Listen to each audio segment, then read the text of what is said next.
ఊరేగింపులో సమస్య ఊరేగింపులో సమస్య అంటే మనం లేట్గా బయలుదేరినాము, అదొక పెద్ద సమస్య. లేట్గా బయలుదేరినాము, అది ఒక పెద్ద సమస్య అనేది. దాన్ని ఈసారి మనం కరెక్ట్ చేసుకోవాలి. దానికి ఎక్కడ డిలే అయింది, ఎక్కడ పొరపాటు జరిగింది అది మనం ఆల్రెడీ డిస్కస్ చేసుకున్నాము. లాటరీ టికెట్స్ అంటే మనం ఎక్కువ పారదర్శకత చూపాలనే ఉద్దేశంతో అవసరానికి మించి పారదర్శకత చూపినాము. ఆ ప్రాసెస్లో టైం ఊహించలేదన్నా, మనం కొత్తది కదా, మనకు అనుభవం దాంట్లో తీసి అంటే మనం ఎంచుకున్న విధానం చూడండి. బహుమతి ఇచ్చేకి ఎంచుకున్న ఫార్ములా ఉంది కదా, అది చాలా పారదర్శకమైనది. అంటే ఇంకా దానికి ఎదురులేదు, అట్లా ఫార్ములా ఎంచుకున్నాము. ఫస్ట్ 20 ఏర్కొన్నాం, మెయిన్ చీటీల్లో నుంచి 20 ఏర్కొన్నాం. అక్కడ అందరూ వెళ్ళిపోయారు, ఫిల్టర్ అయిపోయారు. సో 20 మంది అదృష్టవంతులు ఒక సైడ్కి వచ్చారు. వాళ్ళలో మళ్ళీ అదృష్టం రివర్స్ నుంచి తీసుకొచ్చాం, అంటే ఫస్ట్ ప్రైజ్ వాళ్ళకి, సెకండ్ ప్రైజ్ వాళ్ళకి, అట్లా. కాబట్టి మనం చేసినంతకన్నా ఇంకా పారదర్శకత ఎక్కడ ఉంది, అట్లా చేయాల్సినాం. కాబట్టి కొంచెం సమయం ఎక్కువైంది. కానీ ఆ పని ఏదో మనం ఇక్కడ చేయకుండా ఉండింటే బాగుండేది. వేదిక వేరే ఎంచుకొని ఉంటే మనం ఇప్పుడు లారీ రెడీ అవ్వాలంటే దేవుడు ఫస్ట్ లారీలో కూర్చోవాలి. దేవుడు లారీలో కూర్చోవాలంటే మనం ఇక్కడ అడ్డం ఉండకూడదు. సో పోయినసారి మనం ఇక్కడ అడ్డం ఉన్నాం, లారీ తెచ్చి నిలబెట్టినారు, కానీ మొత్తం ఎంటైర్ డెకరేషన్ టీం అంతా ఊరికే కూర్చొనింది. ఆ టైం ల్యాప్స్ అయిపోయింది. మనము ఇక్కడ ఖాళీ చేసిందే 4 గంటలకి.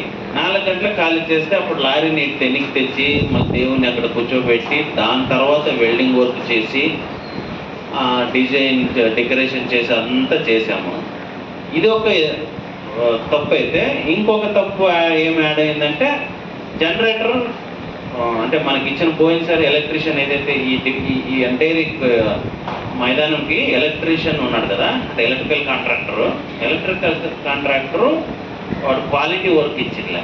పోయినసారి వాడు క్వాలిటీ వర్క్ ఇవ్వలేదు కాబట్టి వాడికి జనరేటర్ బిగించే కానీ ఇబ్బంది పడినాడు. పోయినాయి. అందుకే మనం గ్రౌండ్ వదిలి దాదాపు 9 గంటలు అనుకుంటా, 8:30, 9 అయింది గ్రౌండ్లోనే.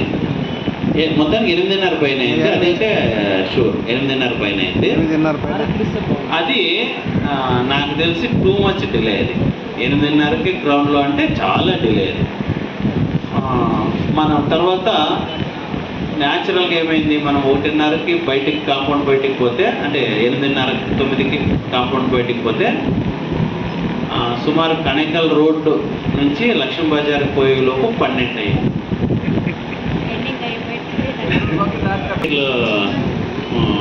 బహుమతి ఎంపిక విధానము అదే ఎంపిక విధానమే ఫాలో చేద్దాము. కాకపోతే వేదికను మార్చి ఆ వేదికని వాళ్ళకి 11కి రెడీ చేసి ఇమ్మని చెప్పినాం. లారీని 11కి రెడీ చేసి మా చేతికి ఇచ్చేయమని చెప్పినాం. 11 కాకపోతే 12 అవుతుంది, కానీ ఇబ్బంది లేదు. 1 అవర్ ఎక్కువ తక్కువ అవుతుంది.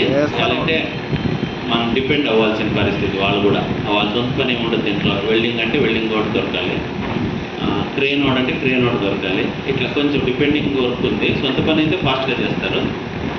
కాబట్టి మనం ఎందుకైనా మంచిది మార్నింగ్ 7, 8కి స్టార్ట్ చేయమని చెప్పినాం వర్క్.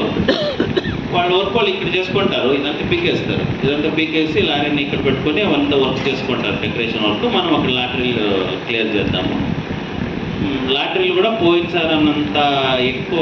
పోయినసారి అంటే దాదాపు 3000 టికెట్లు అమ్ముకుపోయినాయి. సో 3000 టికెట్లు అంటే సుమారుగా 100 బుక్కుల లోపల ఉండొచ్చు అనుకుంటాను. ఈసారి త్వరగా అయిపోతుంది, ప్రొసీజర్ కూడా త్వరగా అయిపోతుంది. దాదాపు మన భోజనం టైం కంటే లాటరీ అయిపోతుంది.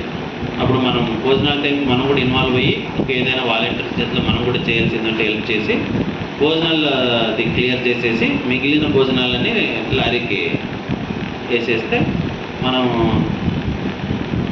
లేట్ అంటే 1 గంటకి బయటికి వెళ్ళిపోవాలని అనుకున్నాం. పోయింది. కానీ అనుమానాలే టౌన్లో ఇంకా ఎక్కువ ఉంటుంది అనుమానం. అంటే ఏమనుమానం అంటే ఈ స్థాయిలో జరుగుతుందా అనే ఊహ చాలా మందికి లేదు, పోయినసారి టౌన్లో ఉండేవాళ్ళకి కూడా. ఇంకా పల్లెటూరులకి ఇంకా ఎక్కువ ఉండింది అది. మన ఏరియాలో అంత స్థాయిలో యాడ్ చేస్తారని అనుకున్నారు, ఊహించలేకపోయినారు. తర్వాత అనుకున్నారు భారీ స్థాయిలో పల్లెల్లో సో భారీగా ఉంటుంది. నేనేమంటా అంటే కొంచెం త్వరగా బయలుదేరి రోడ్లో కావాలంటే ఎంతసేపన్నా ఉండిలేండి, కావాలంటే ఈడే కాంపౌండ్ మన కనెకల్ రోడ్లో మనం బయటికి పోతాం కదా, ఆడే కావాలంటే 8 చేయండి, నాకేం ఇబ్బంది లేదు. కానీ కొంచెం కాంపౌండ్ బయట వెళ్ళిపోయిస్తే మనం త్వరగా పాస్ అయ్యేకి ఈజీ అవుతుంది. మనం 4 అనుకుంటే 8 అవుతుంది, అందుకే 1 అనుకుంటున్నాడు. 1 టార్గెట్ పెట్టుకుందాము, కనీసం 2-3 కన్నా మనం బయటికి వెళ్తాం. కనీసం బయటికి వెళ్తామో లేదో కానీ బయటికి వెళ్ళడానికి సిద్ధంగా ఉంటుంది. మొత్తం మనం క్రౌడ్ని బట్టి మనం బయట పెట్టుకోవచ్చు వెహికల్స్. అదే అనుకున్నాం. అంటే మనకు అలవాటు లేదు, కానీ ఇక్కడ చిత్రదుర్గంలో పొద్దున్న 10:30కి స్టార్ట్ చేస్తాం. లేదు వాళ్ళు కూడా అవుతుంది. ప్రాక్టికల్ మేము కూడా గమనించి వచ్చాము, అది కూడా రాత్రి 1 గంట పైన అవుతుంది. నిమజ్జనమేమో ఊరేగింపు అట్లా అవుతుంది. 10:30కి స్టార్ట్ అయ్యింది. 4 అవర్స్కి 1 కిలోమీటర్ కూడా పోతుంది.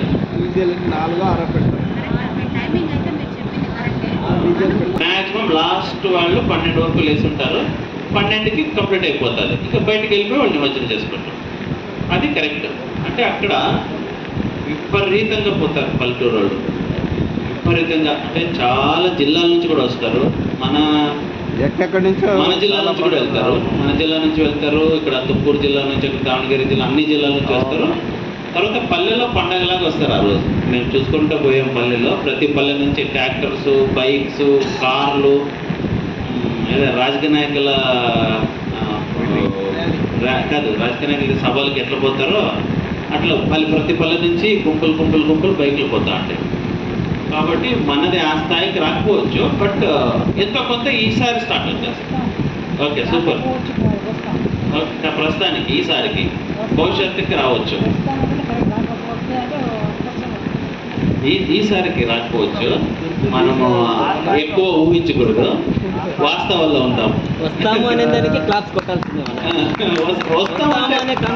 మంచిదే కదా, మంచిదే. వస్తామంటే మంచిది. తర్వాత ఇంకా ఏదైనా సలహా మధ్యలో సర్కిల్ నుంచి శాంతినగర్ అంటే మళ్ళా పోతే అక్కడ వైఎస్ఆర్ విగ్రహం దగ్గర వెళ్ళాలా, లేదంటే గంగోత్రి పెట్రోల్ బంక్ వరకు వెళ్ళాలి. ఇంకెక్కడ టర్న్ అవ్వదు. ఎందుకంటే విగ్రహము 16 అడుగులు వెడల్పు ఉంది. 16 అడుగులు వెడల్పు అంటే దాదాపు 1 వే బంద్ అయిపోతుంది. ఇంకా పల్లార్ రోడ్ అయితే నాకు తెలిసి 1 వే చేయాల్సి వస్తుంది. ఇంక వచ్చే వాళ్ళని వదిలేక అయ్యలేదు. ఎందుకంటే 16 అడుగులు ఉంది కాబట్టి రోడ్డుని ఆక్యుపై చేసేస్తుంది 16 అడుగులు. ఇక్కడ లక్ష్మీబజార్ వరకు పర్లేదు, 1 వేని డబుల్ రోడ్ పెట్టుకొని ఆ పక్క అంతా కవర్ అవుతుంది. పల్లార్ రోడ్ మాత్రం పూర్తిగా బ్లాక్ చేయాల్సి వస్తుంది, అక్కడ డివైడర్ లేదు కాబట్టి. వెహికల్స్ సేపు డైవర్ట్ చేయాల్సి వస్తుంది. బొడ్రే దాటేంత వరకు బ్రేక్ చేయాల్సి వస్తుంది. ఒకవేళ శాంతినగర్ అనుకుంటే వైఎస్ఆర్ గంగోత్రి పెట్రోల్ బంక్ పెద్ద తేడా లేదు, ఒక 10 నిమిషాలు జర్నీ. అవునవును. కాబట్టి పోతే ఏమి ఇబ్బంది ఉండదు. అదే ఫస్ట్ రూట్ మ్యాప్ ఎలా అనేది మ్యాప్ చాలా. తర్వాత అక్కడ వైఎస్ఆర్ విగ్రహం దగ్గర రోడ్డు ఫ్లాట్ గా లేదు. కరెక్ట్, డౌన్ ఉంది. కాబట్టి అక్కడ తిరుగుకోవడానికి కష్టం కావచ్చు. అక్కడ తిరగదు, ఇబ్బంది అవుతుంది, మళ్ళీ కష్టం కావచ్చు. పెట్రోల్ బంక్ ఇబ్బంది లేదు కదా, పెట్రోల్ బంక్ దగ్గర ఈ పక్క ఖాళీ ఉంది, ఈ పక్క ఖాళీ ఉంది, లారీ ఫ్రీగా తిరుగుతుంది. అవును, వాస్తవం, కరెక్ట్. అది మీరు పెట్రోల్ బంక్ లో పోయి కూడా తిప్పుకున్నా పెట్రోల్ బంక్ పోలేము, లోపల పోలేము, పోవాల్సిన అవసరమే ఉండదు. బయట అవుతుంది. అసలైన విషయం ఏమంటే ఇప్పుడు రిటర్న్ వచ్చి అదేది నాయన్ చెరువులో నిమజ్జనం చేద్దామని అనుకున్నాం. నిన్న అంటే అనుకున్నామంటే ఇక నిన్న ఒక ప్రపోజల్ వచ్చింది, చేద్దామా అని. నాన్ చెరువులో పోవడానికి బాగుందని అన్నారు. నేనైతే చూడలేదు ఇంకా.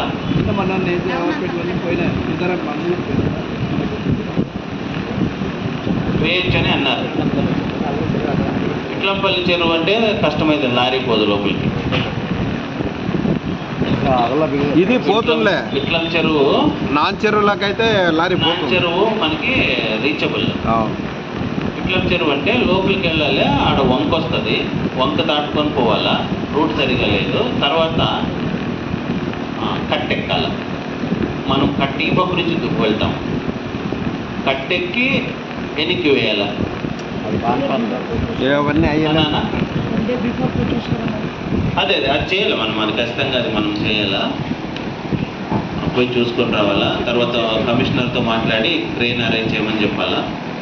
అక్కడ ఇంకా ఏదైనా స్పెసిలిటీస్ ఏర్పడి లారీ డ్రైవర్ని కొంచెం ముందుగానే పోయి చూపించి, అప్పటికప్పుడు పోకుండా కొంచెం ముందుగానే పోయి చూపించి మనం ఆ ఏర్పాట్లు చేసుకోవాలా. కాబట్టి సో వెనక్కి వచ్చి మొలకల్మూరు రోడ్డు వచ్చి డైరెక్ట్ ఇంకా స్ట్రైట్ మొలకల్మూరు రోడ్లో పోయి అక్కడ నిమజ్జనం చేస్తే సరిపోతుంది.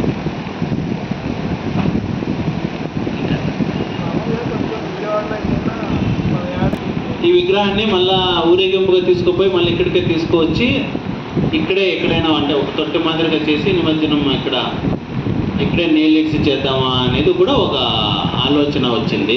దానిపైన మీ అభిప్రాయం ఏంటి? అదే కార్లేనా?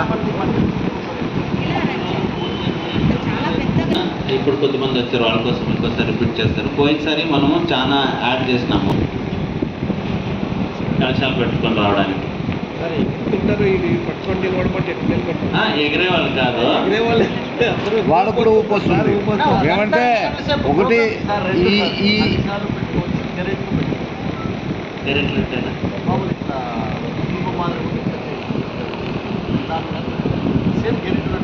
అది చెయ్యి ఎక్కువ సోలుతుంది.